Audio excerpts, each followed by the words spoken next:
Lucky media ఆలస్యం చేయకుండా big boss హౌస్లో ఏం జరుగుతుందో ఒక లుక్ ఇద్దాం వచ్చేయండి. ఫ్రీ ఎవిక్షన్ పాస్ కోసం కంటెస్టెంట్స్ ఏమా కష్టపడుతున్నారు. మరోవైపు ఈ పాస్ విషయంలో బిగ్ బాస్ కూడా ట్విస్ట్ల మీద ట్విస్ట్లు ఇస్తున్నాడు. ఇప్పటికే లాస్ట్లో ఉన్న 5గురికి మాత్రమే ఫ్రీ ఎవిక్షన్ పాస్ టాస్క్ ఇచ్చాడు బిగ్ బాస్. వాళ్ళ 5గురిలో గెలిచిన అర్జున్కు మళ్ళీ షాక్ ఇచ్చాడు. టాప్ 5 ర్యాంకుల్లో ఉన్న వారితో పోటీ పడి గెలిస్తేనే ఈ పాస్ ఉంటుందని బిగ్ బాస్ చెప్పాడు. దీంతో టాప్ 5లో ఉన్న ప్రిన్స్ యావర్తో టాస్క్ ఆడాడు అర్జున్. అయితే ఈ గేమ్ విషయంలో ప్రిన్స్ గ్రూప్గా ఆడాడని రతిక సీరియస్ ఎలిగేషన్ చేసింది. సింగిల్గా ఆడాల్సిన గేమ్లోనూ శివాజీ ప్రశాంత్ సపోర్ట్ తీసుకొని ప్రిన్స్ ఆడుతున్నాడని అర్జున్తో అంటుంది రతిక. రతిక బ్యాక్ బీచింగ్ చేస్తుందని తెలుసుకున్న శివాజీ రతికపై ఫుల్గా ఫైర్ అయ్యాడు. రోజు రోజుకి ఎందుకు ఇలా తయారవుతున్నావు అని రతికను చెడమడ తిట్టేశాడు.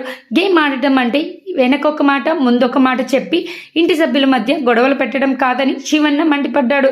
ఎలిమినేషన్ నుంచి తప్పించుకోవడానికి నువ్వు ఇలా ఏదో హడావిడి చేస్తున్నావని కామెంట్ చేశాడు. బిగ్ బాస్కు కంటెంట్ ఇవ్వడం అంటే ఇది కాదు రతిక అని అమ్మడిని గట్టిగా ఏకిపడేశాడు శివన్న.